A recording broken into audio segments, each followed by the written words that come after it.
Hi, I'm Mark, this is Mark's Tech Vlogs on YouTube, and today I'm going to bring you a review of my favourite third-party Apple accessory. This is the Teminice 4-in-1 wireless charger.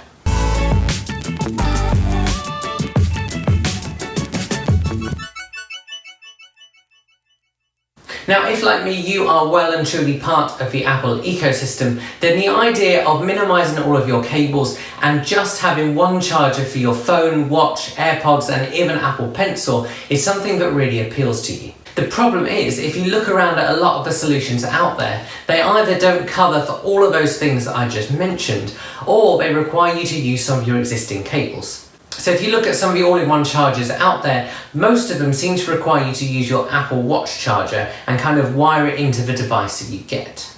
This does work, but it does mean if you wanted to use your old Apple Watch charger to take out and about with you, then actually you couldn't do that because it's now attached to your new device. This is where the Teminice 4-in-1 charger differs. So let's start with the spec of this device. So the Teminice 4-in-1 charger has space to simultaneously charge your iPhone wirelessly, your Apple Pencil 1st Gen, your Apple Watch and your AirPods. It works with both varieties of AirPods and all varieties of Apple Watch. It's powered by a USB-C cable which comes in a box, but it doesn't come with a charging brick. However, the other end of that USB-C cable is just a normal USB cable, and so you can just plug it into any charging brick you've got kicking around. Or if you want to take advantage of some of the faster charging features, you can pick up a 10-watt brick for about £10–15. If we break down the charging power a little bit, when it's at max capacity, it offers 10, 7.5 or 5-watt charging for your phone, depending on your phone's capacity. It offers 5 watts for your AirPods, 2 watts for your Apple Watch, and 2 watts for your Apple Pencil. The company also say that it's got an advanced chipset for added temperature control. I've been using this thing for about 4 months now, and it's my daily charger both on my office desk and next to my bed, and it doesn't get hot at all even when it's charging all of your devices at once. And as I've said, the setup of this is really good because it means you can charge 4 different Apple devices at once, although if you're using a 5-watt charger and charging all 4 things, then of course you will notice a slight difference in charging speed. This is where for some users it might be worth picking up one of those 10-watt bricks separately. The wireless charging pad for your phone works both horizontally and vertically and works with any phone with wireless charging enabled, whether that's Samsung, Apple or whatever. If you've got Apple AirPods with wireless charging enabled with the case, then you can of course use that charging pad as well. The final thing to mention here is that it's also case friendly. This means if you've just got a normal silicone case just protecting your phone, you don't have to take it off every time you want to charge your phone.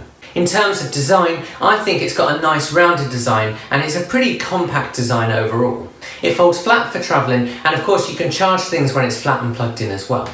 In terms of raising that wireless charging and Apple Watch stand, you can raise them to 2 different settings, which means you could theoretically have it at a nice high angle to watch some videos on your phone whilst it charges. The front of the device has an indicator light to let you know whether it's charging or not, and the base has some non-slip pads, which means it just sits nice and comfortably on your desk or bedside table or wherever you put it. All in all, personally, I think it looks pretty smart, and as someone who uses a lot of black stuff on my desk, it just fits in really nicely.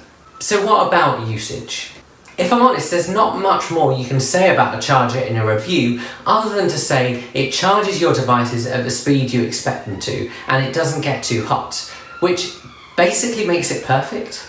The only slight thing I've noticed is that you need to angle your Apple Watch slightly inwards when it's on the pad to make sure that it actually makes contact and charges. I think this is largely due to the weight of the Apple Watch strap. However, of course, the Apple Watch does light up to tell you that it's charging, and you can make sure you get that angle right every single time. A nice extra would have been if they'd included a charging brick, but actually you can pick up a 10-watt one for about £10–15, and most people probably already have one kicking around. For me, I've already got some USB ports on my office desk anyway, and so just plugged it into that. And that's really all there is to say. In my opinion, this is the best all-in-one charger for Apple users, for a whole variety of reasons. Number 1, it's compact. Number 2, you don't have to use any existing chargers for this to work, especially with the Apple Watch component, and it actually charges your Apple Watch. The addition of slots for your AirPods and your Apple Pencil is also really nice as well. And then thirdly, for the price of £24, I think it's incredibly good value, especially when you can barely get a functioning Apple Watch charger for less than that itself. All in all, if you're looking for an all-in-one charger, then be sure to check this out. I've put a link to it down below in the description, and clicking through that link will help this channel out, so thank you if you do click through and make a purchase. I just want to say at the end of this video that I'm aware I've been really complimentary about this product, and I want to remind you that tech you see on this channel is always an honest review. For me, I picked up one of these 4 or 5 months ago, and I've been using it every day ever since, and I've been so impressed that I actually picked up a second one since. If you guys have got any questions, do stick them in the comments below and I will come and answer those. Do consider giving this video a like and subscribing to my channel, and I'll see you next time.